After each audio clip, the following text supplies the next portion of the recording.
Imagine a world 70,000 years ago. The sky stretches vast and untamed above you, painted in hues our modern eyes rarely witness. Stars burn with fierce clarity, unobscured by the veil of artificial light that now shrouds our nights. The air carries a sharp, clean chill. Each breath forms a cloud of vapor before your face. It is the tail end of an ice age, a time when massive glaciers dominate the northern continents, and survival depends on wit, adaptation, and community. You are not alone here. Through the growing dusk, fires begin to appear along the ridgeline. Small, precious flames cradled by creatures that walk upright, use tools and tell stories. But they are not all the same. Some of these fires belong to people like us, anatomically modern humans.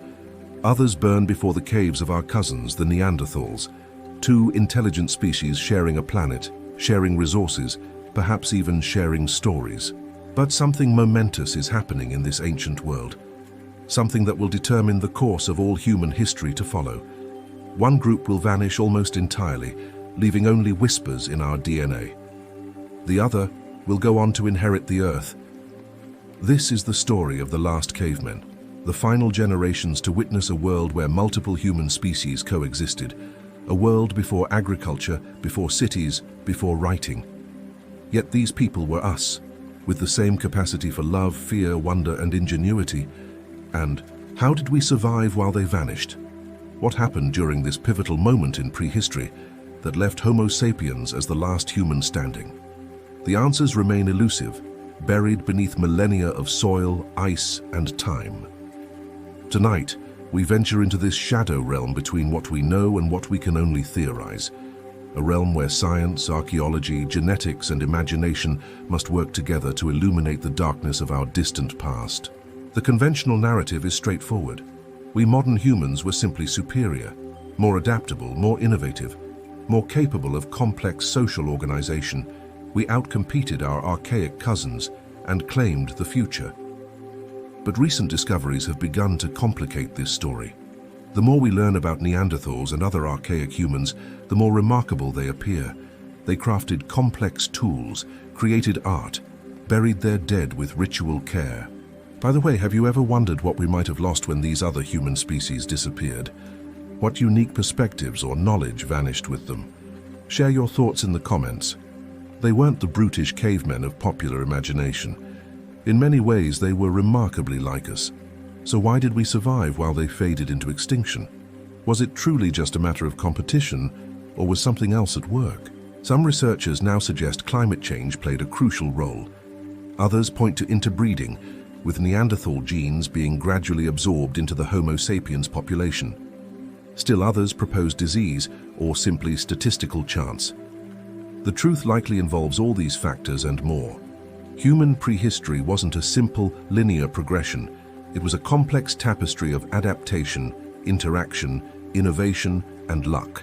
A story far richer than we once imagined. What we do know is this. Approximately 70,000 years ago, our species nearly went extinct.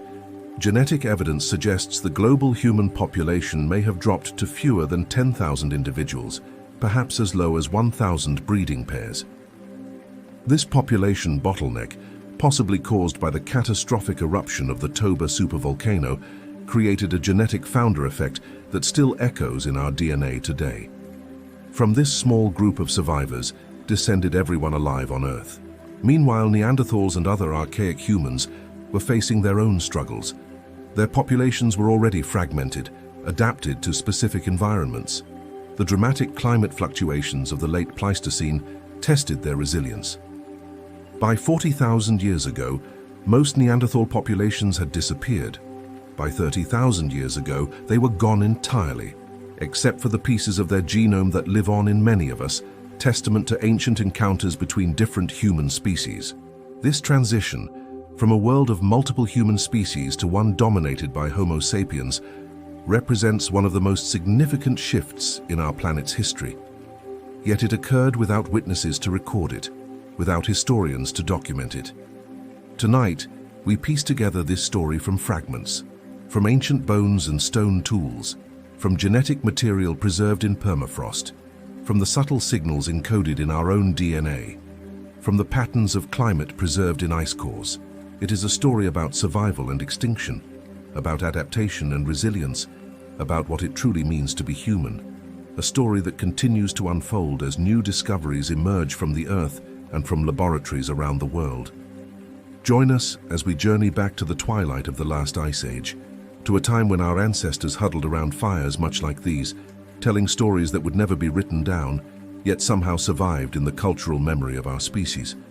Tonight we ask, who were the last cavemen? What was their world like? And what can their story tell us about ourselves, about who we are, where we came from, and perhaps even where we're going in this uncertain future we now face? Chapter 2. The Last Embers of Diversity. What does it mean to be the last of your kind? To walk through landscapes your ancestors have known for hundreds of thousands of years, unaware that your lineage teeters on the edge of oblivion. This was the reality faced by the last Neanderthals. The stakes of this ancient drama can scarcely be overstated. Had events unfolded differently, had our species, instead of theirs, vanished from history, the entire trajectory of life on Earth would have been fundamentally altered. Imagine Earth today without Homo sapiens.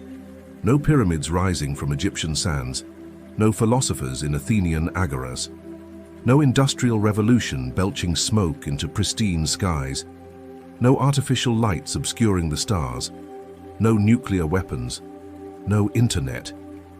Instead, perhaps a different kind of intelligence would have shaped the planet, one with its own unique relationship to the natural world, its own technologies, social structures, and ways of understanding reality.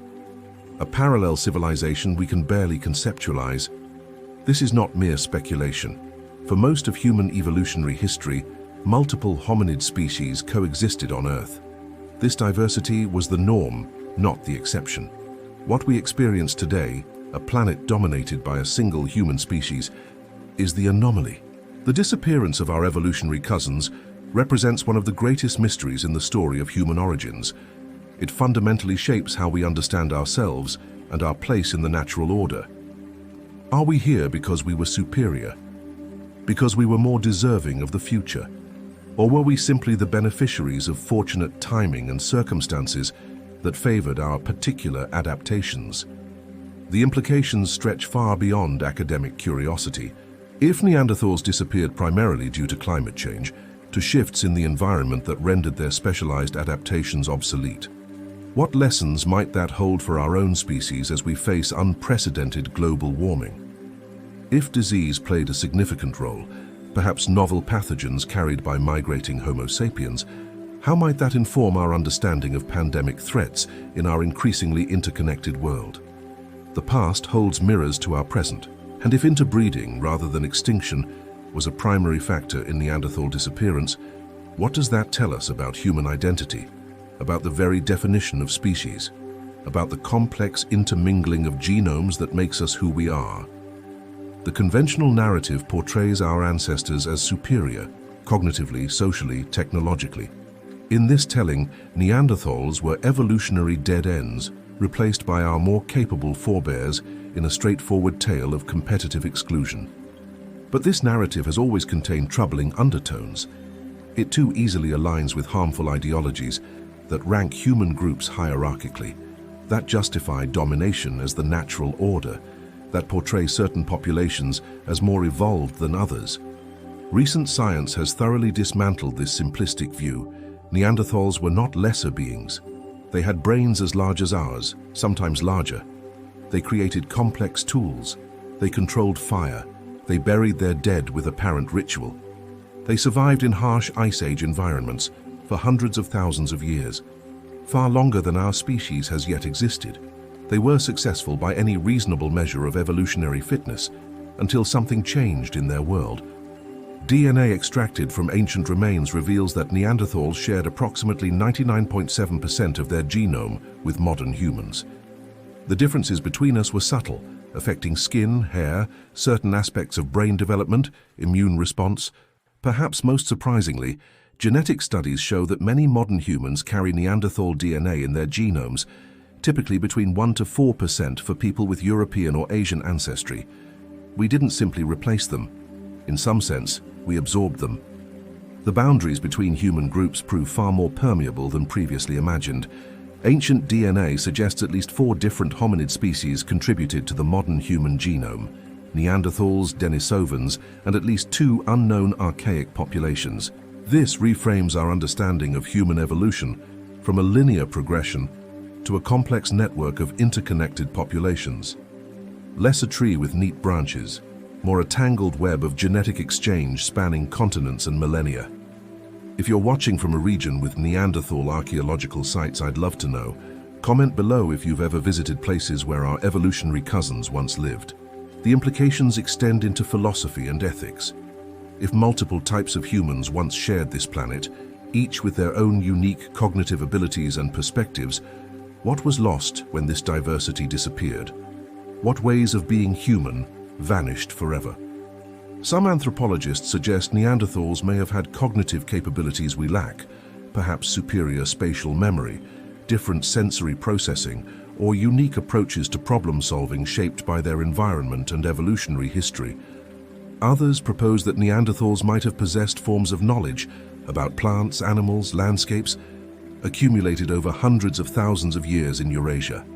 Knowledge that disappeared when they did, forcing our ancestors to rediscover it. The stakes transcend mere academic curiosity. At a moment when humanity faces unprecedented global challenges, climate change, biodiversity collapse, pandemic disease, we must reckon with our species' long pattern of eliminating alternatives to ourselves. As the sole surviving human species on the planet, we've lost the mirror that other forms of humanity might have provided. The opportunity to see ourselves through truly different eyes, to understand human potential beyond our singular expression of it. What if multiple human species still shared Earth today? How might our understanding of intelligence, of consciousness, of rights and personhood be different? How might our philosophies, our religions, our very conception of humanity have evolved? The last cavemen of the Ice Age force us to confront uncomfortable questions about dominance and responsibility. As the species that remained, the species that, in some sense, replaced all others, what obligations do we bear to the future? Their story also offers perspective on our own precarious existence. Neanderthals thrived for hundreds of thousands of years before disappearing. Our own species has existed for roughly 300,000 years, with industrial civilization representing just the last 0.1%. Nothing guarantees our continued survival. We face threats our Ice Age predecessors never imagined: nuclear weapons, engineered pathogens, artificial intelligence, and environmental changes of our own making. The future of humanity remains unwritten. In this light, the story of the last cavemen becomes not just an archaeological curiosity, but a profound warning. A reminder that even successful species can vanish when circumstances change. That adaptation to present conditions guarantees nothing about the future. Anomalous to Chapter 3. When many kinds of human walked the Earth. 70,000 years ago, Earth was a very different planet. The northern hemisphere lay gripped in the final phases of an ice age. Massive glaciers covered much of Europe, Asia, and North America, extending as far south as modern-day London, Berlin, and New York. Sea levels stood approximately 400 feet lower than today. Vast stretches of continental shelf that now lie underwater formed broad coastal plains. Britain was not an island but connected to mainland Europe. Indonesia and Australia were linked by land bridges.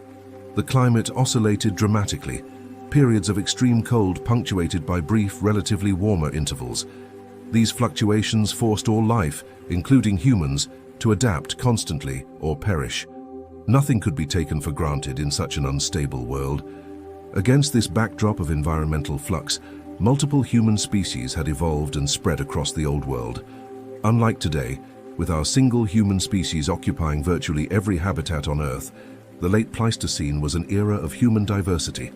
In Europe and Western Asia lived the Neanderthals, powerfully built cold-adapted people who had evolved separately from our lineage for approximately 500,000 years. Their robust bodies with shorter limbs and barrel chests conserved heat efficiently.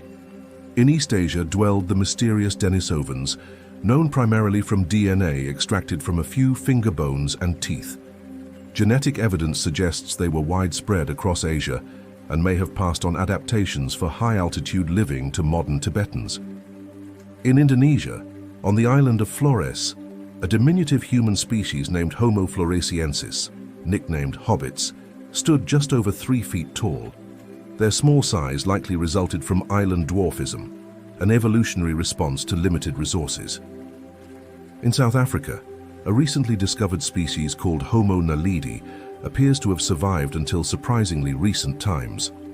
With a mixture of primitive and modern features, their relationship to other human lineages remains unclear. Our own species, Homo sapiens, had evolved in Africa approximately 300,000 years earlier. By 70,000 years ago, we had begun expanding beyond our African homeland, initiating what would become a global diaspora. These diverse human species were not evenly distributed. They occupied different ecological niches, exploited different resources, and adapted to different environmental pressures. Each represented a unique evolutionary experiment in being human. Neanderthals thrived in cold open environments like tundra and steppe. Their bodies and behaviors were superbly adapted to the harsh conditions of Ice Age Europe. They were skilled hunters of large game, particularly reindeer, bison, and mammoth. Denisovans appear to have occupied more varied Asian environments, from the cold forests of Siberia to the high plateaus of Tibet. Their genetic adaptations suggest specialization for high altitudes with low oxygen levels. Our own ancestors initially favored more tropical and subtropical environments, but gradually developed technologies that allowed expansion into colder regions. This adaptability would ultimately prove crucial to our species' success. These different human groups weren't entirely isolated from one another. Where their territories overlapped, they encountered each other. Sometimes these encounters led to conflict, sometimes to cooperation, and sometimes to interbreeding. Evidence of these ancient interactions is written in our DNA. Every person of non-African descent carries some Neanderthal ancestry. Many East Asians, Pacific Islanders, and Native Americans carry Denisovan genes. Other unknown archaic populations contributed to the African genome. What were these encounters like? We can only speculate. Did they view each other as different kinds of people, or as entirely different beings? Did they share language, trade goods and knowledge, fight over territories and resources? The archaeological record offers tantalizing clues. At several sites in Europe, Neanderthal and modern human technologies appear in alternating layers, suggesting the same locations were occupied sequentially by different groups. In some cases, there are signs of cultural influence, technologies borrowed or adapted. The introduction of more advanced projectile weapons, spear throwers and eventually bows, may have given Homo sapiens a significant advantage in hunting and warfare. These technologies allowed killing at a distance, reducing the risk of injury. Similarly, evidence suggests our ancestors may have had more complex social networks, trading exotic materials over greater distances. This would have provided crucial resilience during times of local resource scarcity. But technology alone cannot explain what happened.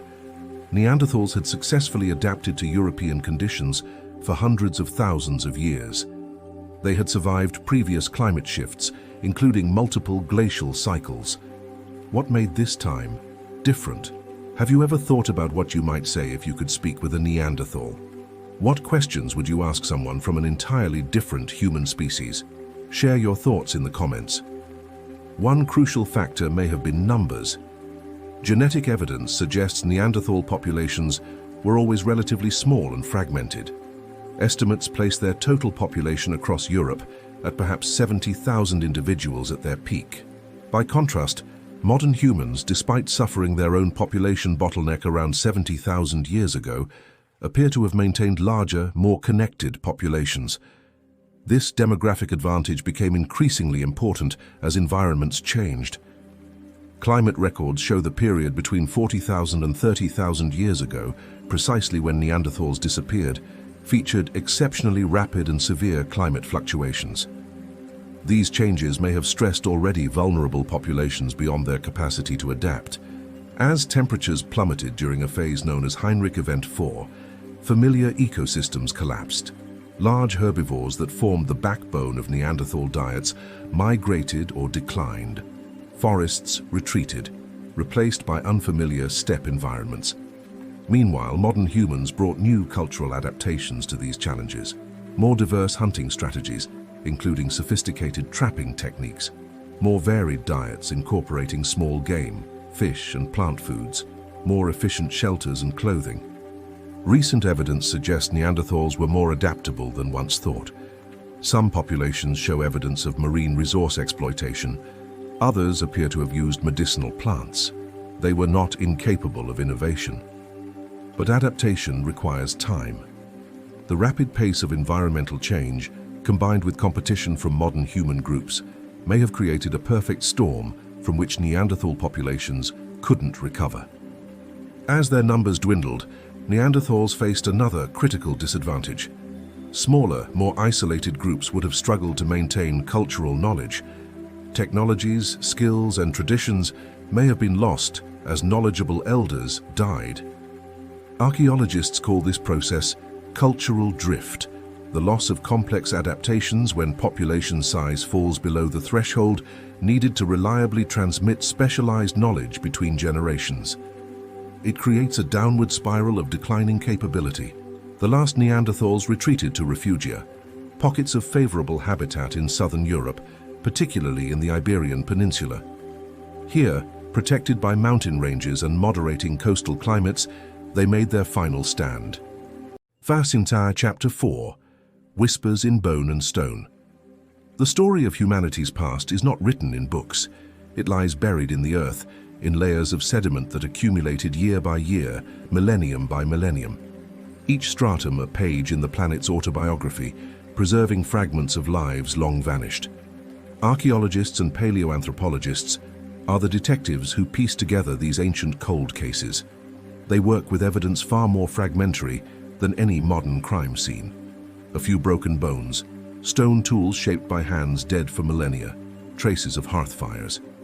From these fragments, they attempt to reconstruct not just how ancient humans lived and died, but how they thought, their cognitive capacities, their symbolic understanding, their relationship to the world around them. The first evidence that Neanderthals were fundamentally different from us came in 1856, when quarry workers in Germany's Neander Valley discovered unusual fossil bones.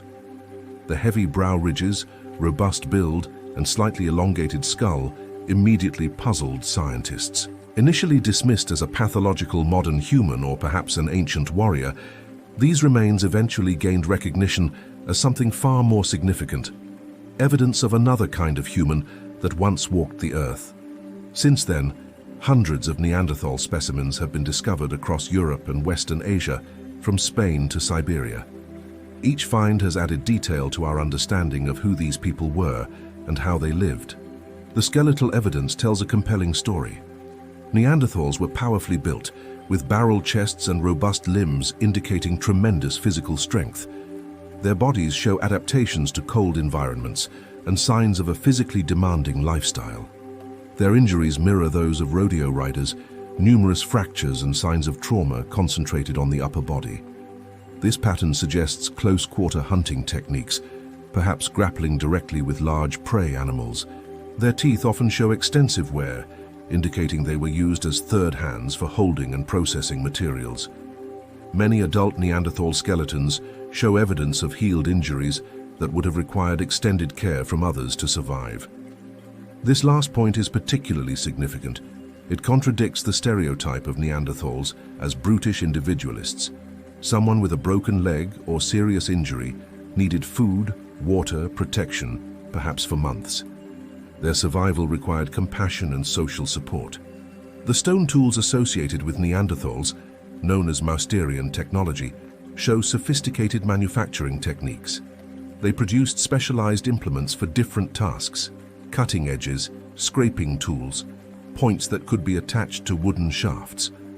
Analysis of these tools reveals traces of materials they once processed: wood, hides, plant matter, meat. Some show evidence of compound adhesives made from pine resin and beeswax, complex multi-step technologies requiring planning and precise temperature control. At several sites, archaeologists have uncovered apparent burial sites. A skeleton in La Chapelle-aux-Saints, France, appears to have been intentionally placed in a shallow grave. Others show similar evidence of deliberate disposition of the dead. Perhaps most surprisingly, recent discoveries have revealed that some Neanderthals created art and personal ornaments. Pigment-stained seashells in Spain, dating to more than 115,000 years ago, predate any known Homo sapiens presence in the region. Cave paintings in Spain have been dated to more than 65,000 years ago, at least 20,000 years before modern humans arrived in Europe.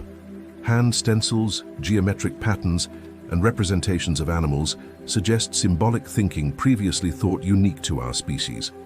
These discoveries have forced a radical reassessment of Neanderthal cognitive capabilities. Far from being primitive precursors, they appear to have possessed minds capable of abstract thought, aesthetic appreciation, and symbolic representation. So what happened to them? The archaeological record shows a gradual disappearance. Around 50,000 years ago, modern humans began appearing in regions previously occupied exclusively by Neanderthals. By 40,000 years ago, the process of replacement was well underway. In some areas, there appears to have been a lengthy period of coexistence. At several sites, Neanderthal and modern human artifacts are found in alternating layers, suggesting the same locations were occupied sequentially by different groups over thousands of years. Do you live in a region where Neanderthals once walked? It's fascinating to think about the different human species that might have stood exactly where you are now, looking at the same landscapes through different eyes. The last confirmed Neanderthal sites date to around 40,000 years ago in most of Europe. But in Gibraltar at the southern tip of Spain, evidence suggests they persisted until approximately 32,000 years ago, a final refuge for a dwindling population. Here in caves overlooking the Mediterranean, archaeologists have found some of the last traces of Neanderthal occupation: stone tools, animal bones from their meals, and the remnants of hearth fires. Silent testimony to the final generations of a once widespread species. The timing of their disappearance coincides with several significant developments.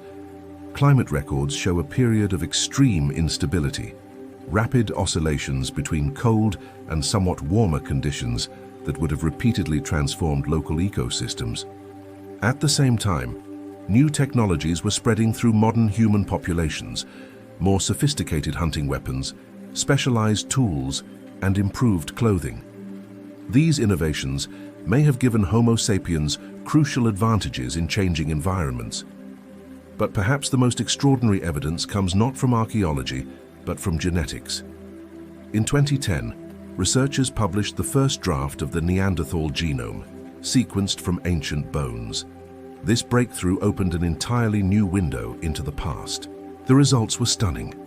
Contrary to previous theories that Neanderthals and modern humans never interbred, genetic analysis revealed that most people alive today who are not of purely African descent carry between 1 to 4% Neanderthal DNA in their genomes. This interbreeding appears to have occurred multiple times, beginning around 60,000 years ago, when modern humans first expanded beyond Africa. It suggests that when our ancestors encountered Neanderthals, they recognized each other as potential mates. Some Neanderthal genes persist in modern populations because they provided adaptive advantages. Genes affecting skin and hair, immune response, and adaptation to non-African environments were particularly likely to be retained. Others were selected against and eliminated. Regions of the genome related to male fertility show a marked absence of Neanderthal DNA, suggesting hybrid offspring may have faced reproductive challenges, particularly males. This pattern of interbreeding complicates the narrative of Neanderthal extinction. In some sense, they never fully disappeared. Parts of their genome live on in billions of people today, ghostly genetic echoes of encounters between different kinds of humans. But this genetic absorption represents only a small fraction of the Neanderthal genome. Most of their unique genetic heritage was indeed lost. Variations that evolved over hundreds of thousands of years of separate development, gone forever. The central mystery deepens with each new discovery. If Neanderthals were capable of art, symbolic thinking, and complex technology, If they were so similar to us in crucial ways, why did they disappear while we flourished? Was it simply a matter of reproductive math, our ancestors having slightly more children who survived to adulthood? Was it technological advantage, more flexible social structures, or simply being in the right place at the right time as climates transformed? Recent research suggests a disturbing possibility. Mathematical models indicate that even a slight reproductive advantage, just 1% more surviving offspring per generation, could have led to complete replacement over the time span we observe in the archaeological record. No catastrophic event, no dramatic conflict, no inherent inferiority would have been necessary, just the cold, inexorable math of compound growth rates playing out over thousands of years. A demographic tide washing away an entire human species. As we stand on the threshold of technologies that could once again diversify the human lineage, genetic engineering, artificial intelligence, brain-computer interfaces, the fate of the Neanderthals takes on new relevance. What responsibilities come with the power to shape human diversity? And now a discovery in the remote mountains of Central Asia threatens to overturn everything we thought we knew about the timeline of Neanderthal disappearance. A cave high in the Altai Mountains has yielded something impossible, or so we thought. Bones, stone tools, remnants of fires, all bearing the unmistakable signatures of Neanderthal presence. But the dating results have left researchers in shocked disbelief. If the preliminary analyses are correct, these traces are far too recent. They suggest that a population of Neanderthals may have survived in this isolated region until just 18,000 years ago, long after they were thought to have vanished from the Earth. Could a relict population have endured in this remote sanctuary unknown to science until now? Chapter 5. Shadows of Doubt. Unexplained Anomalies. The astonishing claim of Neanderthal survival until just 18,000 years ago demands extraordinary evidence. Scientists approached the Altai mountain findings with appropriate skepticism, conducting multiple dating methods to verify the results. Carbon-14 dating, uranium series dating, and thermoluminescence all pointed to the same conclusion. The uppermost Neanderthal-associated layers dated between 24,000 and 18,000 years ago, far more recent than the established extinction timeline of 40,000 years ago. If confirmed, these findings would force a complete rewriting of human prehistory. They suggest that while modern humans dominated most of Eurasia, isolated pockets of Neanderthals may have persisted in remote refugia, perhaps for tens of thousands of years. This is not the first time the conventional narrative of Neanderthal disappearance has been challenged. In 2006, a team working in Gibraltar published dates suggesting Neanderthals survived there until 28,000 years ago, already much later than previously thought. These findings were initially met with skepticism. Critics suggested contamination of samples or problems with the dating methods, but subsequent analysis confirmed the results. The timeline of Neanderthal disappearance was already more complex than we realized. Other anomalous findings have emerged from Romania's Pestera QOA's cave. A human jawbone discovered there, dated to approximately 40,000 years ago, showed an unusual mixture of modern human and Neanderthal features. Genetic analysis revealed this individual had a Neanderthal ancestor just 4 to 6 generations back, evidence of interbreeding much more recent than previously documented. This person was essentially 1/16th Neanderthal, with a great-great-grandparent from that species. Perhaps most puzzling are stone tool technologies that don't fit neatly into our categories. The Châtel-Perronian industry of France and northern Spain shows characteristics of both Neanderthal and modern human manufacturing techniques. Originally attributed to early modern humans, many archaeologists now believe Châtel-Perronian tools were made by late Neanderthals who had adopted aspects of modern human technology, or perhaps developed similar innovations independently. This cultural mosaic contradicts the notion that Neanderthals were incapable of innovation or cultural adaptation. It suggests a more complex period of interaction, with technologies and ideas flowing between different human populations. Similar evidence comes from ornamental objects. At several European sites, archaeologists have discovered perforated animal teeth, shells, and pieces of ivory associated with late Neanderthal occupations, objects typically linked with symbolic behavior in modern humans. Were these personal adornments created independently by Neanderthals? Were they trade items acquired from modern human groups?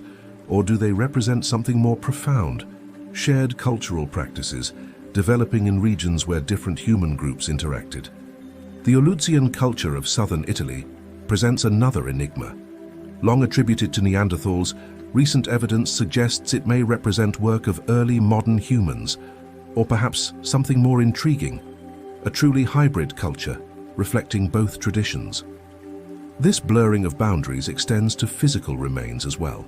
Several fossils from this transitional period show mixtures of features that defy neat classification, neither fully Neanderthal nor clearly modern human. They hint at complex patterns of genetic exchange. A child's skeleton from Portugal's Lagar Velho rock shelter, dated to 2,500 years ago, displays this mosaic pattern. Though clearly a modern human, the child shows several anatomical features suggesting Neanderthal ancestry, long after Neanderthals supposedly disappeared. Similar finds from the Czech Republic, Romania, and Bulgaria echo this pattern. Individuals with predominantly modern human anatomy nonetheless retain certain Neanderthal-like features. The boundaries between human groups appear increasingly fluid. The implications are profound. Rather than a simple replacement scenario, with modern humans driving Neanderthals to extinction, we may be seeing a more complex process of absorption, admixture, and gradual demographic shift. In some regions, particularly isolated areas with small populations, interbreeding may have been extensive. The distinctive Neanderthal phenotype would have gradually faded as their genes became diluted in the larger modern human population.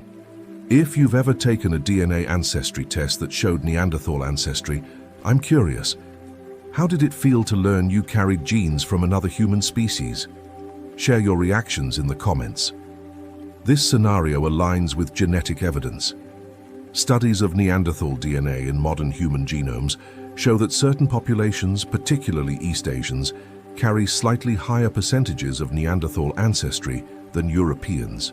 This surprising finding contradicts the expectation that Europeans living in the Neanderthal heartland would show the strongest genetic signal. It suggests multiple episodes of interbreeding occurred as modern humans expanded across Eurasia. Further complicating the picture, ancient DNA extracted from modern human remains in Europe, dating to between 40,000 and 30,000 years ago, shows these early Europeans were not direct ancestors of today's European populations. These early modern humans in Europe apparently contributed little to present-day European ancestry. Instead, current European populations largely descend from later migrations from the Near East, occurring after the last glacial maximum around 20,000 years ago. This genetic discontinuity raises profound questions. What happened to those early European modern human populations? Did climate change force their retreat or extinction?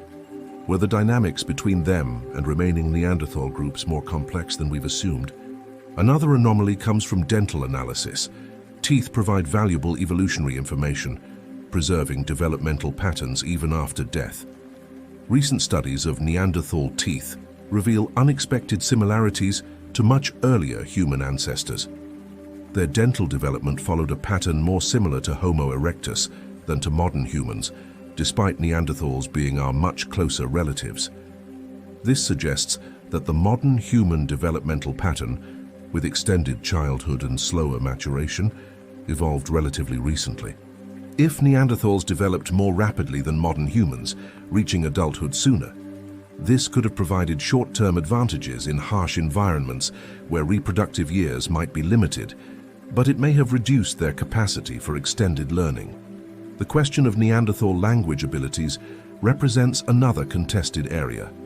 Their hyoid bones, crucial for speech production, appear essentially identical to those of modern humans, suggesting anatomical capacity for complex vocalization.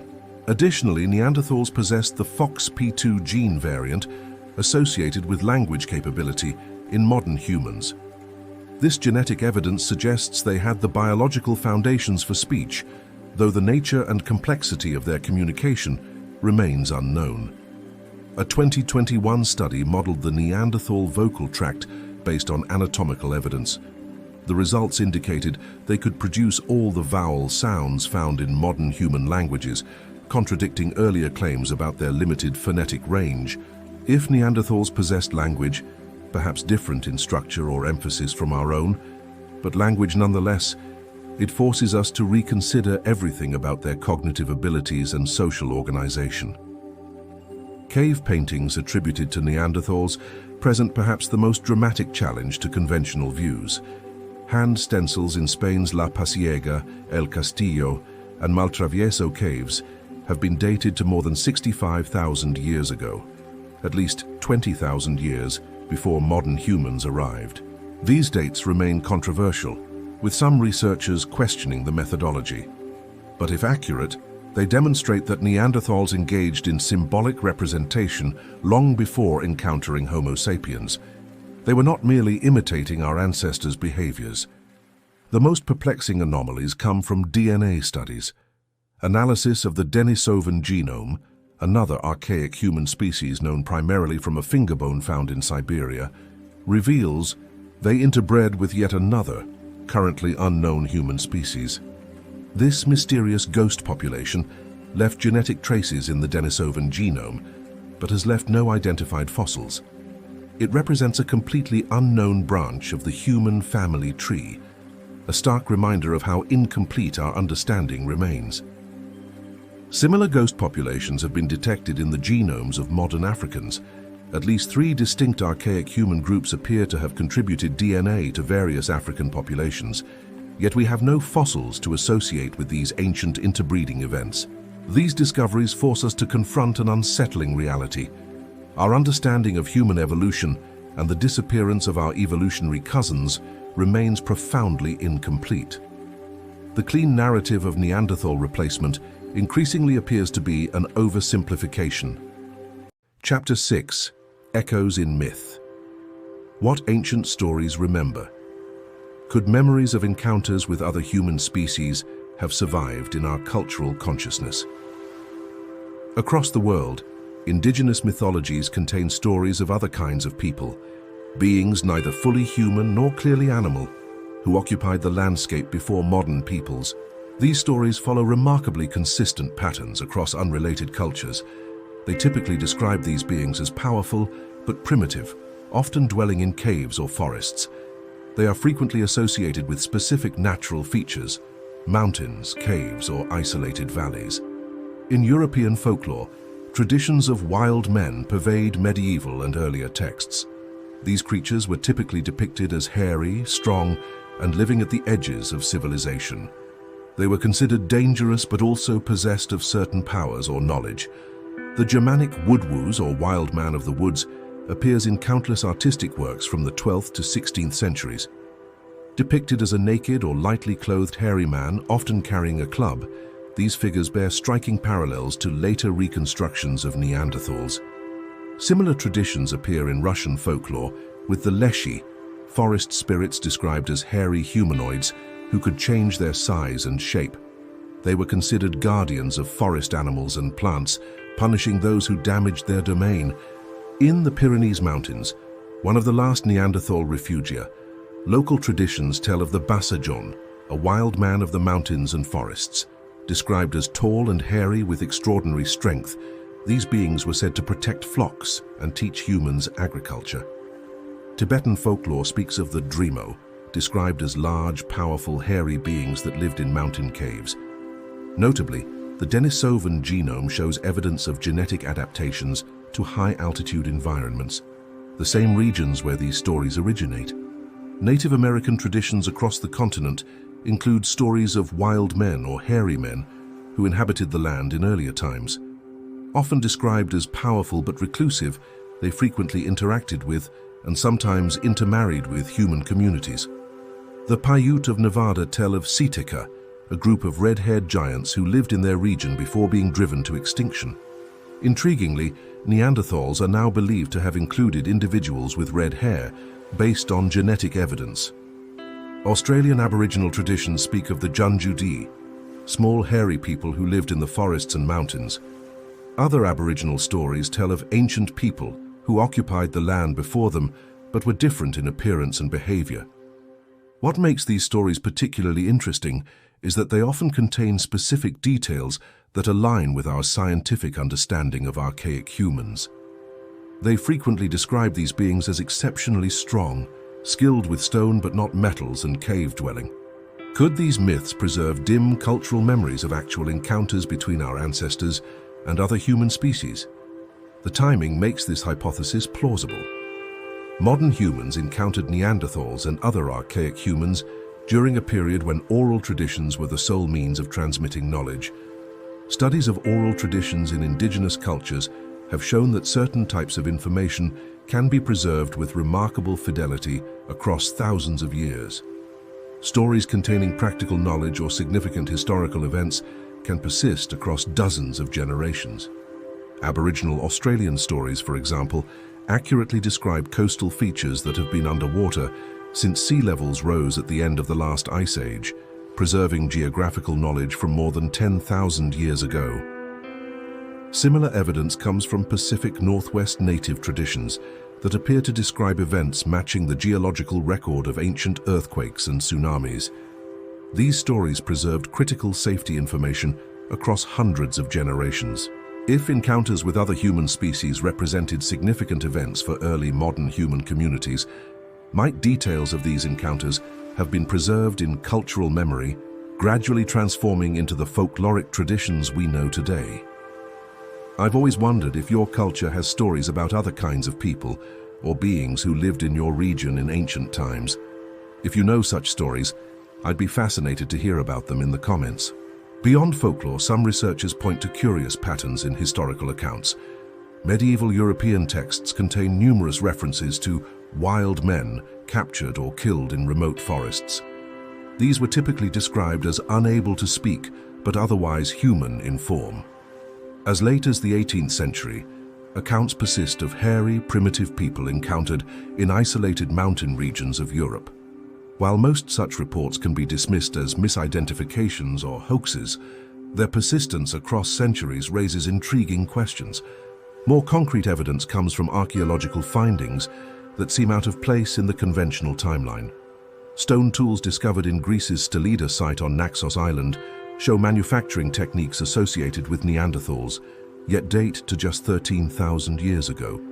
Similarly, stone tools found at Bizovaya in the Russian Arctic display distinctly Mousterian Neanderthal characteristics, yet date to around 31,000 years ago, long after Neanderthals supposedly disappeared from the region.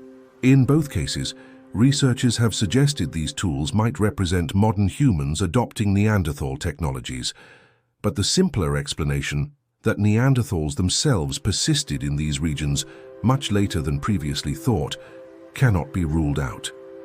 The Châtel-Perronian tool tradition of France and northern Spain presents a similar enigma. These tools show a mixture of techniques associated with both Neanderthals and modern humans. Were they created by Neanderthals adopting modern human innovations or vice versa? At Les Côtés in France, Châtel-Perronian tools were found in layers dating between 43,000 and 39,000 years ago, precisely during the period when modern humans and Neanderthals would have overlapped in the region.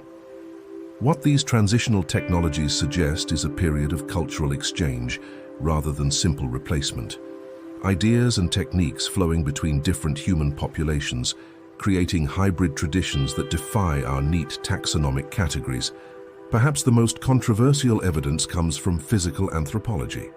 Certain isolated populations show unusual physical traits that some researchers have suggested might reflect higher than average archaic human ancestry. The indigenous people of the Flores Island region, where Homo floresiensis hobbit remains were discovered, have unusually small stature compared to surrounding populations. Some have proposed this might reflect admixture with the archaic population. Similarly, certain populations in the Altai Mountains region show physical characteristics that some anthropologists have linked to potential Denisovan ancestry. These speculations remain highly contested within the scientific community. Genetic evidence provides more solid ground for such claims. Studies have shown that Tibetan high-altitude adaptation derives from a specific gene variant inherited from Denisovans. This adaptation allows Tibetans to thrive in low-oxygen environments without developing mountain sickness. Inuit populations carry Denisovan-derived genes that help regulate body fat and provide adaptation to cold environments. Melanesians possess immune system adaptations from both Denisovan and Neanderthal ancestry that may have helped them resist tropical pathogens. These adaptive genetic contributions suggest a more nuanced relationship between archaic and modern humans than simple competition. In some cases, interbreeding provided modern humans with beneficial adaptations to new environments. Perhaps the most tantalizing evidence comes from remote regions where systematic archaeological investigation remains limited. Reports from local populations in Southeast Asia describe finding unusual skulls and skeletal remains in isolated caves. The remoteness of these locations and the limited scientific resources in these regions have prevented thorough investigation of such claims. Potentially significant evidence may still await discovery in these understudied areas. On Flores Island, local inhabitants tell stories of the Ebu Gogo, small hairy people who lived in caves and occasionally stole food from human settlements. These traditions bear striking parallels to the scientific description of Homo floresiensis remains found on the island. Most remarkably, these stories claim the Ebu Gogo survived until relatively recent times, with some accounts suggesting they persisted until Dutch colonization in the 19th century. While such recent survival seems implausible, it raises questions about how long these archaic humans might actually have endured. Similar traditions exist in Sumatra, where locals speak of the Orang Pendek, short, powerful, hairy bipedal beings inhabiting remote forests. These stories have persisted despite modernization and remain part of the cultural landscape. In the Philippines, traditions of the Kapre describe large, dark-skinned, hairy humanoids living in forests and mountains. Various Pacific Island cultures maintain similar traditions of small people who preceded current inhabitants. The persistence of these traditions across diverse cultures raises important questions. Are they simply universal elements of human psychology projected onto unfamiliar landscapes? Or might they preserve kernels of historical truth about encounters with other types of humans? The scientific consensus remains appropriately cautious.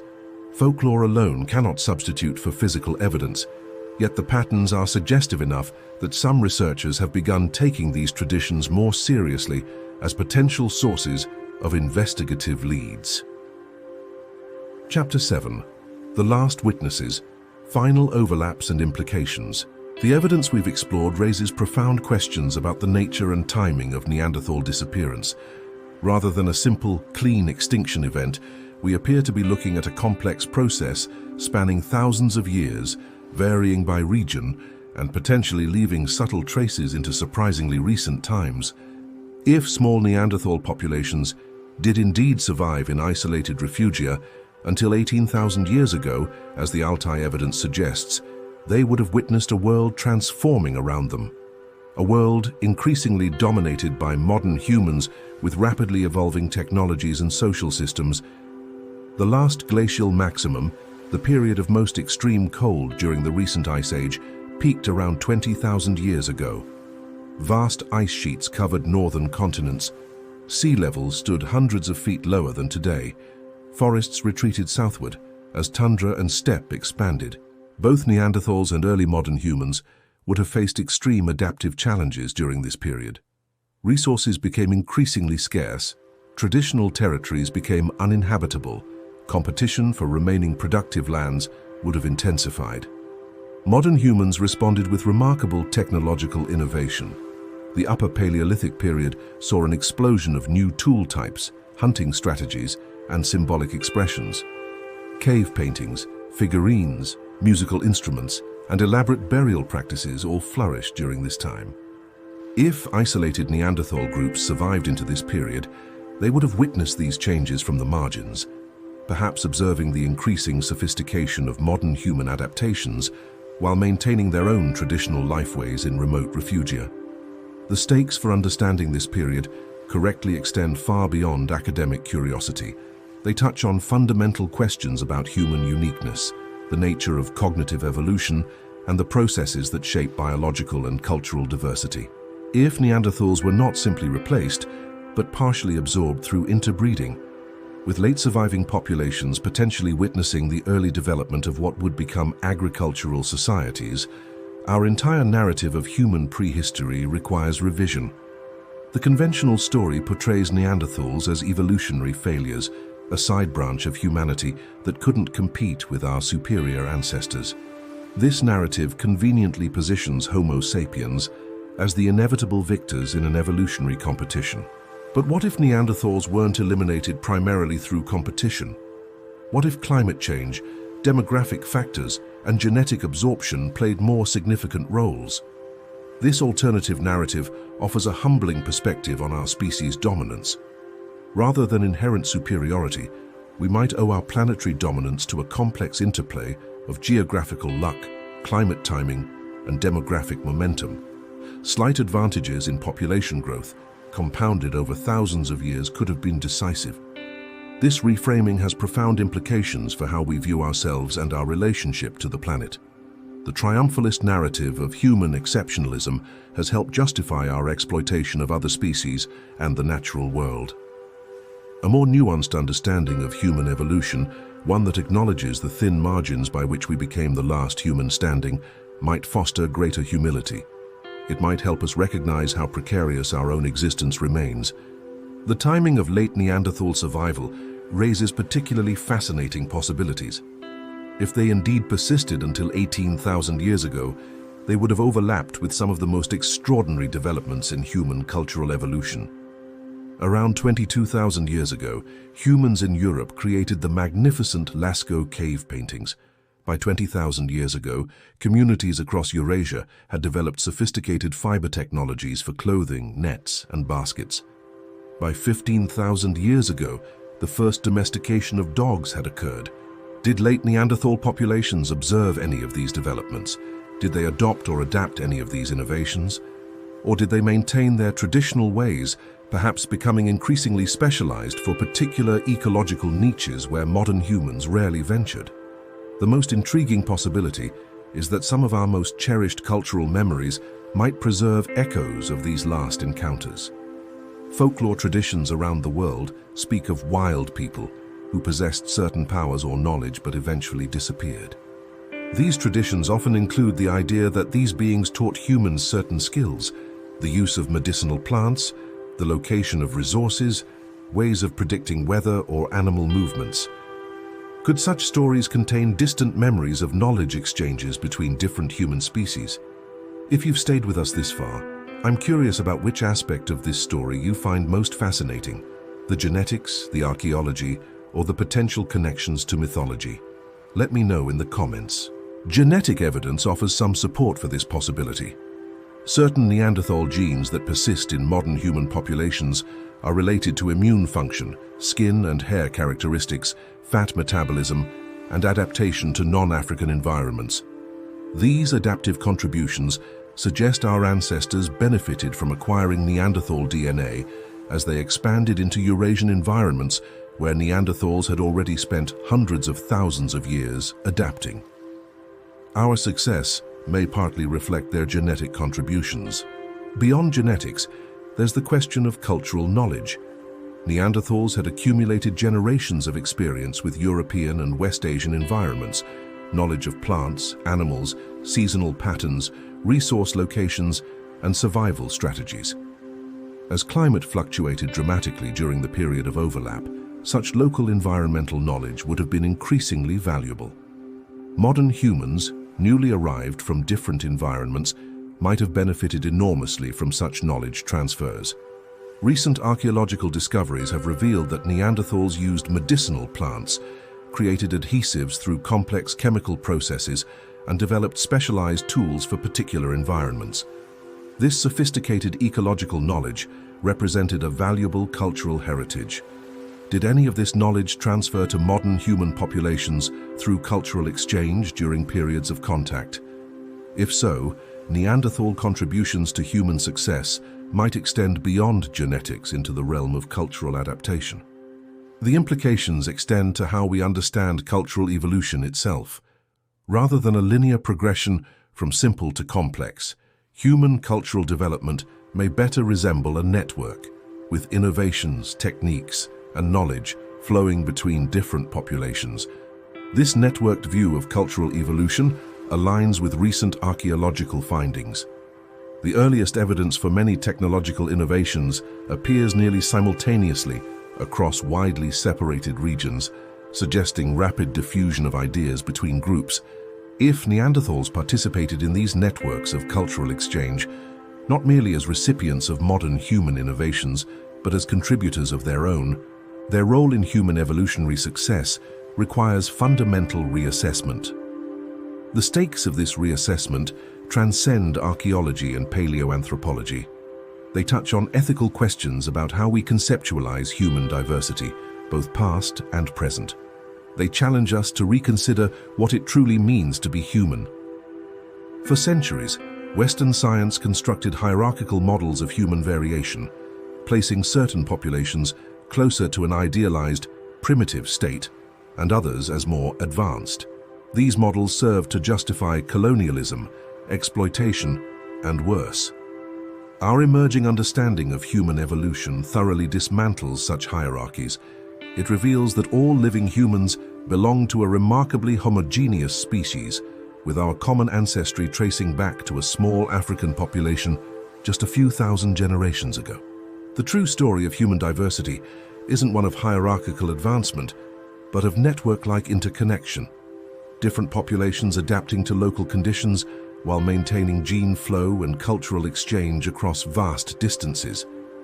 This networked perspective on humanity carries profound implications for our future. As we face unprecedented global challenges, climate change, resource depletion, pandemic disease, our success will depend on maintaining both biological and cultural diversity. The fate of the Neanderthals offers a sobering reminder of how quickly an established species can disappear.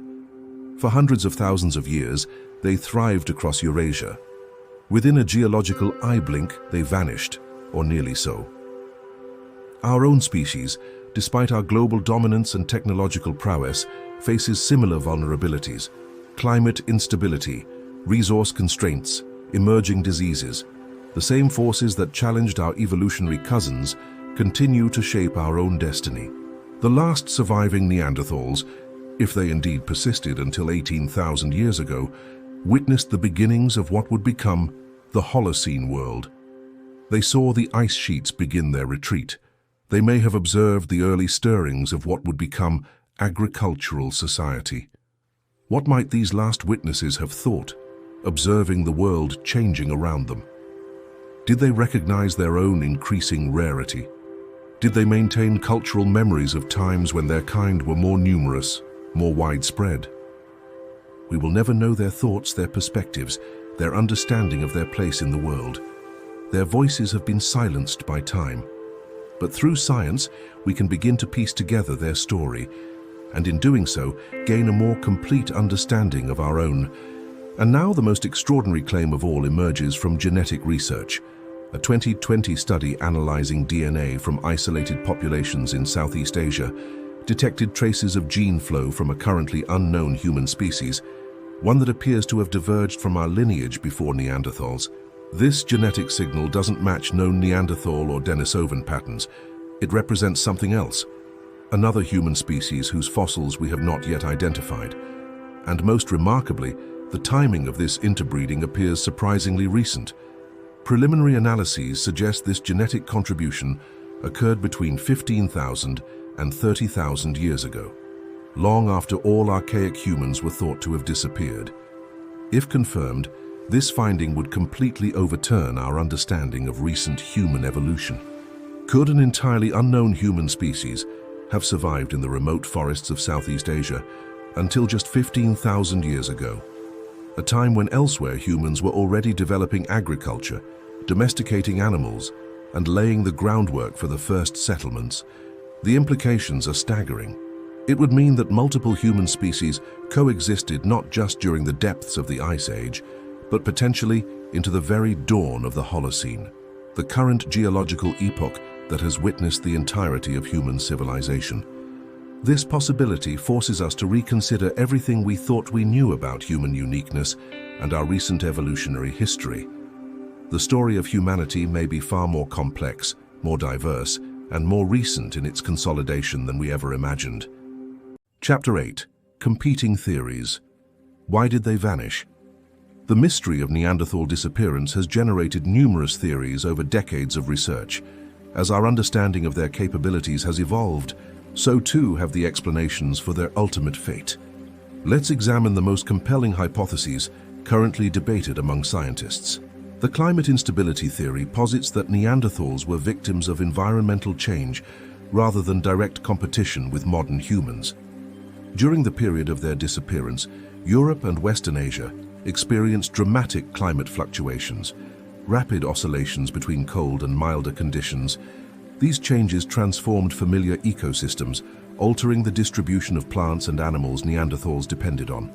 Their specialized hunting strategies, focused on large game animals, may have become less effective as preferred prey species declined or migrated to new regions. Ice core records show that between 43,000 and 38,000 years ago, precisely when Neanderthal populations began their final decline, climate oscillations became particularly severe and unpredictable. Weather patterns could shift dramatically within a single generation. Proponents of this theory argue that Neanderthals were highly specialized for specific environmental conditions. Their robust physiology, adapted for cold, required substantial caloric intake. When traditional prey animals became less abundant, they may have struggled to meet these requirements. Modern humans, by contrast, brought more diverse subsistence strategies. Archaeological evidence shows early Homo sapiens in Europe exploited a broader spectrum of resources, including small game, fish, and plant foods that Neanderthals utilized less intensively. This dietary flexibility may have provided a crucial buffer during periods of environmental instability.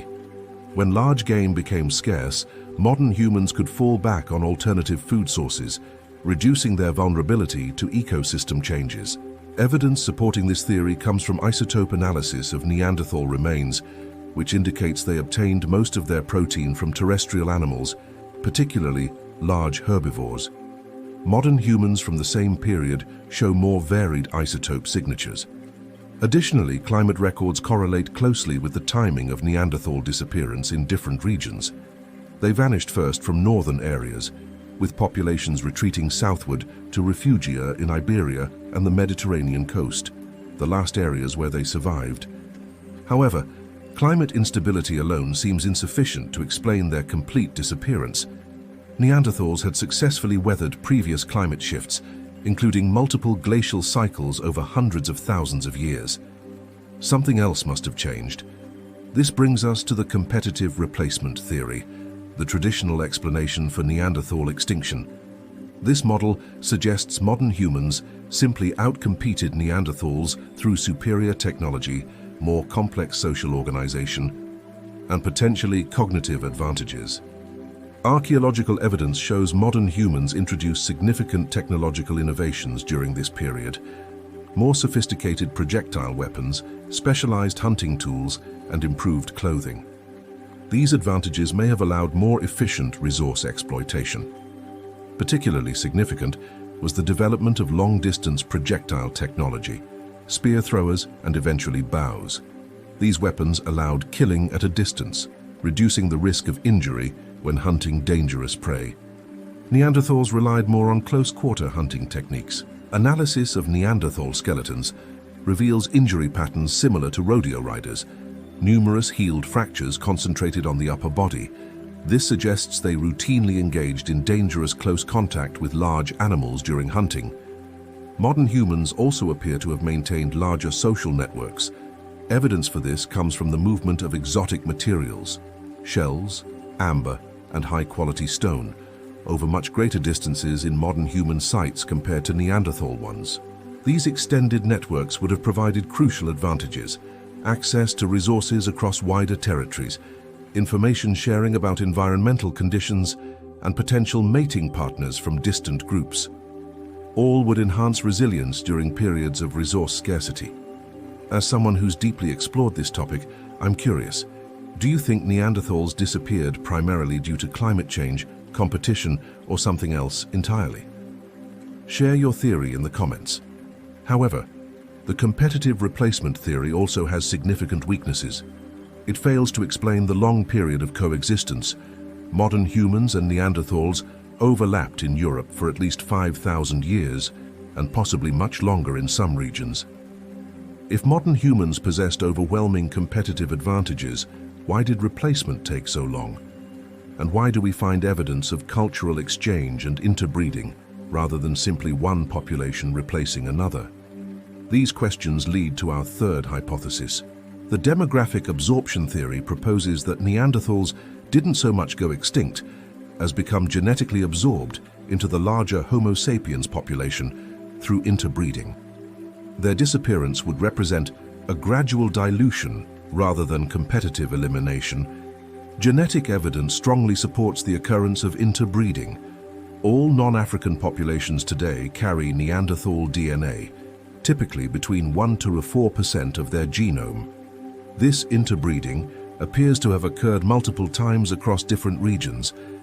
Mathematical modeling suggests that even modest differences in fertility rates or child survival could lead to complete genetic absorption over the time span we observe in the archaeological record. No catastrophic event or direct conflict would be necessary. If Neanderthal populations were already fragmented and declining due to climate pressures, while modern human groups were expanding, interbreeding would disproportionately introduce Homo sapiens genes into the Neanderthal gene pool rather than vice versa. Over generations, this asymmetric gene flow would result in populations that appeared increasingly like modern humans, with distinctive Neanderthal physical traits gradually disappearing even as certain Neanderthal genes persisted within the hybrid population. This theory aligns with archaeological evidence showing transitional tool industries like the Châtelperronian, technologies that combine elements from both populations. It also explains the mosaic pattern of physical traits seen in some fossils from this period. However, genetic evidence suggests significant barriers to completely successful interbreeding.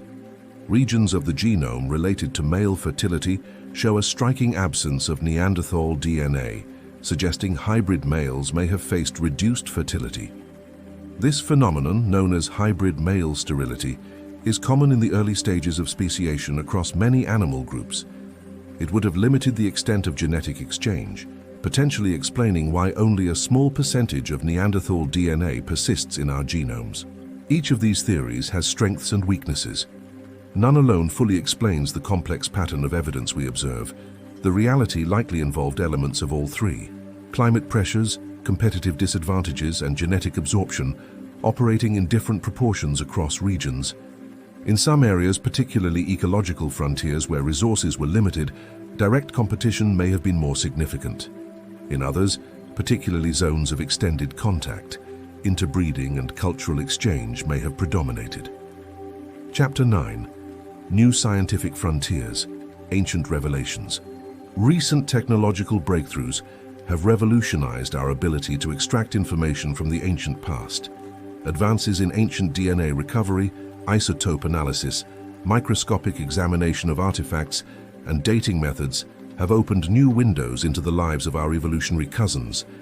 Perhaps the most dramatic developments come from paleogenetics, the study of ancient DNA.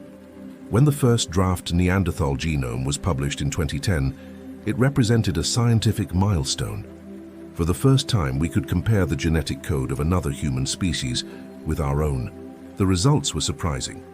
Not only did we confirm interbreeding had occurred, but the specific genetic contributions from Neanderthals proved illuminating.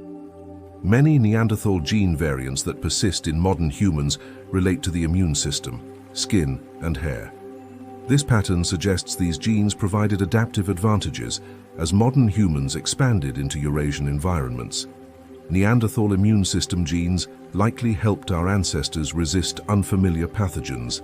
Skin and hair adaptations may have helped with different UV exposure levels, but equally revealing are the regions where Neanderthal DNA is conspicuously absent from our genomes. These deserts of archaic ancestry include genes involved in the testes and on the X chromosome, consistent with reduced fertility in hybrid males. This genetic evidence points to a complex dynamic. Neanderthals and modern humans were similar enough to interbreed and produce viable offspring, yet different enough that certain hybrid combinations resulted in reduced fitness, particularly for males. More recent genetic studies have revealed even more surprising findings. Analysis of Y chromosomes suggests the last common ancestor of Neanderthal and modern human Y chromosomes lived around 370,000 years ago, much more recent than the overall population divergence. This indicates multiple episodes of interbreeding throughout the long period when our lineages were diverging. The boundaries between them and us appear increasingly fluid, with gene flow occurring repeatedly long before the final encounters during their disappearance. Ancient protein analysis, a technique called paleoproteomics, now allows researchers to extract biological information from specimens too degraded for DNA recovery. This has extended our ability to identify hominid remains and analyze their biological relationships. In 2016, this method identified a bone fragment from Denisova Cave as belonging to a first-generation Neanderthal-Denisovan hybrid, a teenage girl whose mother was Neanderthal and father Denisovan. This remarkable discovery provides direct evidence of interbreeding between different archaic humans. New dating methods have also transformed our understanding of the timeline. A technique called uranium-thorium dating, which can be applied to the mineral crusts forming over cave paintings, has pushed back the age of European cave art to more than 65,000 years. Since modern humans didn't arrive in Europe until about 45,000 years ago, these dates suggest Neanderthals created some of the world's oldest known cave art. This fundamentally challenges the notion that symbolic thinking and artistic expression were unique to our species. Similar revelations have come from improved dating of shell beads and pigments found at Neanderthal sites. At Cueva de los Aviones in Spain, perforated seashells with traces of pigment date to approximately 115,000 years ago, 40,000 years before modern humans reached the region. These discoveries create a profound paradox. If Neanderthals possessed the cognitive capabilities for symbolic expression, language, and complex technology, if they were, in essence, another form of human with minds similar to our own, why did they disappear? One answer may lie in subtle differences in life history patterns. Analysis of dental development suggests Neanderthals matured more rapidly than modern humans. They likely reached adulthood sooner, with a shorter childhood learning period. Modern humans, by contrast, evolved extended childhood dependency and longer learning periods. This energetically costly strategy requires greater parental investment, but potentially allows accumulation of more complex skills and knowledge. During periods of environmental stability, the Neanderthal pattern might offer advantages. Reaching reproductive age sooner means more potential offspring over a lifetime. But during periods of rapid environmental change, the modern human pattern might prove superior. Extended learning periods could facilitate transmission of more complex cultural adaptations and greater behavioral flexibility. When environments transformed rapidly, this capacity for innovation and knowledge accumulation may have proven decisive. Another key difference may have been demographic. Genetic evidence suggests Neanderthals always maintained relatively low population densities. Their total population likely never exceeded 70,000 individuals across their entire range, and was typically much lower. Modern human populations, despite experiencing their own bottleneck around 70,000 years ago, appear to have recovered and expanded more rapidly. By the time of sustained contact with Neanderthals, they likely outnumbered them significantly. This demographic imbalance would have critical implications. Larger populations can maintain more complex technologies because they support greater specialization and more reliable transmission of knowledge. They're also more resistant to local resource failures through trade networks. Perhaps most importantly, they maintain greater genetic diversity, a crucial advantage when facing novel challenges like changing environments or unfamiliar diseases. Smaller, isolated populations are inherently more vulnerable to extinction through random chance. Recent studies of population genetics and cultural transmission suggest there may be critical thresholds Below certain population sizes, complex technologies tend to be lost rather than maintained or improved. Knowledge that took generations to develop can disappear within decades. This demographic fragility hypothesis offers a compelling resolution to our central paradox. Neanderthals may have possessed cognitive capabilities similar to our own, but their population structure made their cultural adaptations more vulnerable to disruption. As climate fluctuations intensified and modern human populations expanded into their territory, Neanderthal groups became increasingly isolated from one another.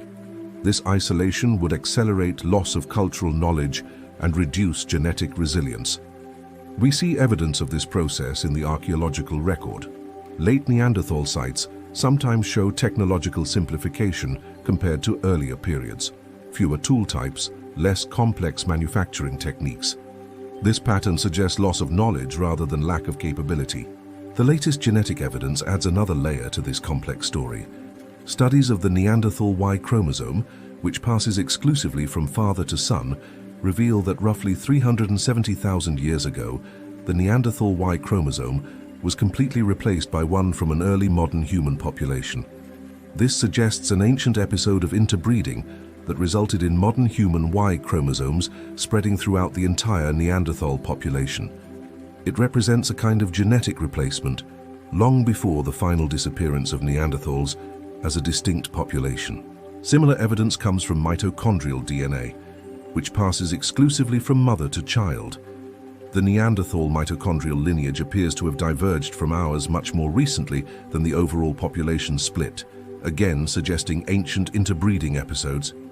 These findings depict a much more complex relationship between different human populations than previously imagined, with genetic material flowing in both directions across hundreds of thousands of years. The boundaries between human species appear increasingly blurry. Perhaps the most profound paradox emerges from our growing understanding of cognitive archaeology, the study of ancient minds through material remains. Evidence increasingly suggests Neanderthals possessed what we would recognize as fully human minds. They created art. They buried their dead with apparent ritual. They used medicinal plants. They crafted complex tools requiring multi-stage planning. They controlled fire. They adapted to diverse environments across a vast geographical range. Yet something was different enough about their cognition, their social structures, or their demographic patterns that when faced with modern human expansion and rapidly changing climates, they ultimately could not sustain their populations. This paradox forces us to reconsider fundamental questions about human uniqueness. What subtle differences in cognition or social organization might have critical consequences for a species' long-term survival? What aspects of our own psychology or society might prove similarly vulnerable? Chapter 10. The Last Survivors. A New Understanding. As we've journeyed through the evidence, a new picture has emerged, one far more complex and nuanced than the simplistic narrative of superior modern humans replacing primitive Neanderthals.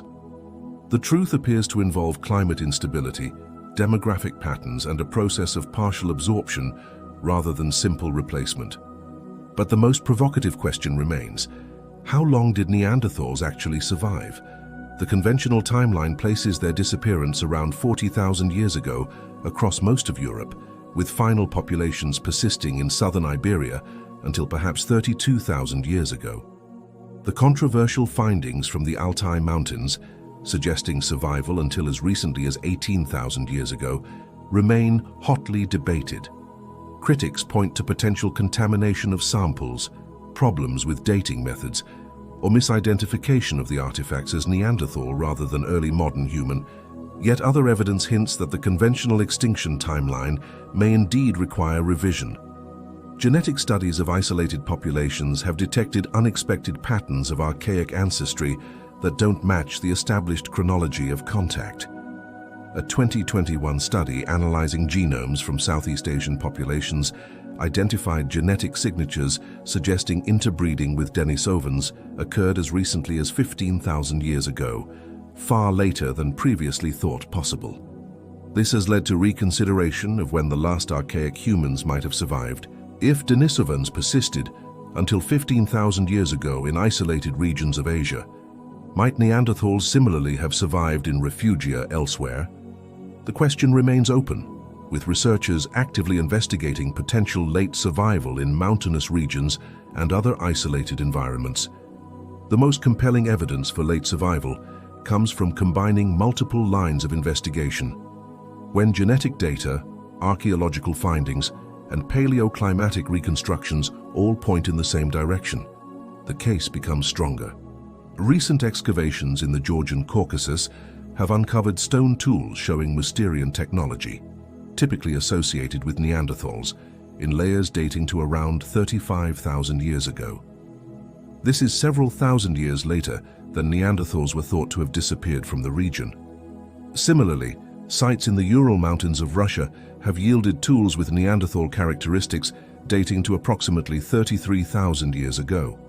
While some researchers attribute these to modern humans adopting Neanderthal techniques, others suggest they represent actual late Neanderthal populations. The pattern that emerges from these discoveries is one of progressive retreat to refugia, isolated regions where small Neanderthal populations may have persisted while the majority of their range was being occupied by expanding modern humans. Mountains appear particularly significant in this pattern. The Caucasus, Urals, Altai, and Iberian mountain systems all show evidence of late Neanderthal presence. These environments would have provided both physical isolation and ecological stability during periods of climate fluctuation. Critically, these mountain regions also feature prominently in later folklore about wild people or non-human beings with specific physical characteristics reminiscent of Neanderthal descriptions. The geographical correlation between late archaeological evidence and persistent oral traditions is striking. What would these late surviving Neanderthals have witnessed? By 30,000 years ago, modern humans had developed sophisticated blade technologies, refined clothing, and elaborate symbolic expression through cave painting and figurine carving. These cultural explosions transformed the European landscape. By 20,000 years ago, during the last glacial maximum, human populations had developed highly specialized adaptations for extreme cold environments, sophisticated tailored clothing, advanced hunting technologies, and social structures capable of sustaining communities through harsh winters. By 15,000 years ago, the first domestication of dogs had occurred, and human technological innovation was accelerating. If Neanderthals did indeed survive in isolation until this late date, they would have observed the early foundations of what would become the Neolithic Revolution. The central revelation that emerges from this evidence is profound. The replacement of Neanderthals by modern humans was not a single event, but a complex, drawn-out process spanning tens of thousands of years, varying dramatically by region, and likely involving multiple mechanisms. In some regions, particularly those first colonized by expanding modern humans, competitive displacement may have been relatively rapid. In others, particularly zones of extended contact, interbreeding and cultural exchange may have resulted in gradual absorption. And in certain isolated refugia, mountain valleys, remote peninsulas, and other geographical cul-de-sacs, small Neanderthal populations may have persisted long after they had disappeared elsewhere, maintaining their distinctive lifeways while the world transformed around them. This pattern of differential survival aligns with what we observe in other species when faced with expanding competitors. Relict populations often persist in suboptimal or isolated habitats long after the species has been displaced from its primary range. If this model is correct, the last Neanderthals would not have been representative of the species at its peak. They would have been remnant populations, perhaps with reduced cultural complexity due to their isolation and diminished numbers. The archaeological record supports this interpretation. Late Neanderthal sites often show evidence of technological simplification compared to earlier periods. This pattern would be expected in small, isolated groups, struggling to maintain their cultural knowledge across generations. The most remarkable implication is that these last Neanderthals may have survived long enough to witness the initial development of what would become agricultural society. The earliest experiments with plant cultivation began around 23,000 years ago in the Near East. By 15,000 years ago, some human groups were engaged in intensive collection of wild cereals using specialized tools. The foundations of the agricultural revolution were being laid. If late Neanderthal populations did survive until 18,000 years ago, they would have been contemporaries to this transition. Did any direct contact occur between these late surviving Neanderthals and the ancestors of agricultural societies? The evidence remains inconclusive, but the possibility cannot be ruled out. If such contact did occur, it would have been between very different kinds of human communities. On one side, the last representatives of a once widespread archaic human species, maintaining traditional hunting and gathering practices refined over hundreds of thousands of years. On the other, the early innovators of what would become a radically new human subsistence pattern. What would such encounters have been like? We can only speculate. But they may be preserved in some of our oldest oral traditions, stories of others who inhabited the land before agricultural peoples, possessed certain powers or knowledge, but ultimately disappeared. The genetic evidence adds one final twist to this story. Analysis of archaic DNA contributions to modern human genomes suggests multiple pulses of interbreeding rather than a single episode of contact, with some occurring surprisingly recently. Could some of the genetic material identified as Neanderthal in modern human genomes actually derive from these late surviving populations? If interbreeding continued sporadically wherever contact occurred, our genetic heritage may be even more complex than currently understood. This comprehensive reassessment of Neanderthal disappearance transforms our understanding of human evolution and the emergence of our species as the sole surviving human lineage. Rather than a straightforward replacement, we see a complex tapestry of interactions spanning tens of thousands of years. The traditional narrative portrayed Neanderthals as evolutionary failures, a side branch of humanity outcompeted by our superior ancestors. The emerging evidence reveals a far more nuanced reality, one in which multiple human forms coexisted, interacted, and ultimately converged. In this new understanding, Neanderthals were not simply replaced, but partially absorbed, with certain populations persisting in isolation long after the majority had disappeared. Their legacy lives on, both in our genomes and perhaps in our oldest cultural memories. The stark boundary between us and them, between modern and archaic, blurs upon close examination. We are not so much the victors of an evolutionary competition as the inheritors of a complex genetic and cultural legacy that includes contributions from multiple human lineages. This perspective offers both humility and hope. Humility in recognizing that our planetary dominance resulted not from inherent superiority, but from a complex interplay of factors, some reflecting adaptation, others mere circumstance. Hope in understanding the remarkable resilience and creativity that characterizes all forms of humanity. As we face unprecedented global challenges in the coming centuries, this deeper understanding of our origins and the complex forces that shaped human diversity may prove crucial. The story of the last Neanderthals reminds us how quickly an established species can disappear and how subtle differences can determine which adaptations persist. As our journey through the shadow realm of human prehistory comes to a close, we're left not with definitive answers, but with a more profound appreciation for the complexity of our origins. The boundaries between different human forms, once thought sharp and clear, now appear as gradual transitions blurred by interbreeding and cultural exchange. Perhaps this should not surprise us. Throughout the natural world, species boundaries often prove more fluid than our categorical minds prefer. Life exists on a continuum of variation, with populations diverging and converging in response to environmental pressures and geographical separation. The last Neanderthals, whether they vanished 30,000 years ago or persisted in isolated refugia until much more recently, represent a profound loss of human diversity. A unique experiment in being human, with its own adaptations, perspectives, and accumulated knowledge, faded from the Earth. Yet they never truly disappeared. They live on in our genomes, contributing to our immune systems, our skin, our adaptation to non-African environments. They persist in our cultural memories, perhaps echoed in our oldest stories about others who once shared the landscape. As the only surviving human species, we carry a unique responsibility. We are the inheritors of a complex evolutionary legacy that includes contributions from Neanderthals, Denisovans, and other archaic humans whose names and forms we may never know. When we gaze into the night sky, much as our ancient ancestors did, we should remember that we stand at the end of a long chain of survivors, those who adapted, who persisted, who passed their genes and their knowledge to the next generation against enormous odds. This perspective offers both humility and inspiration as we face our uncertain future.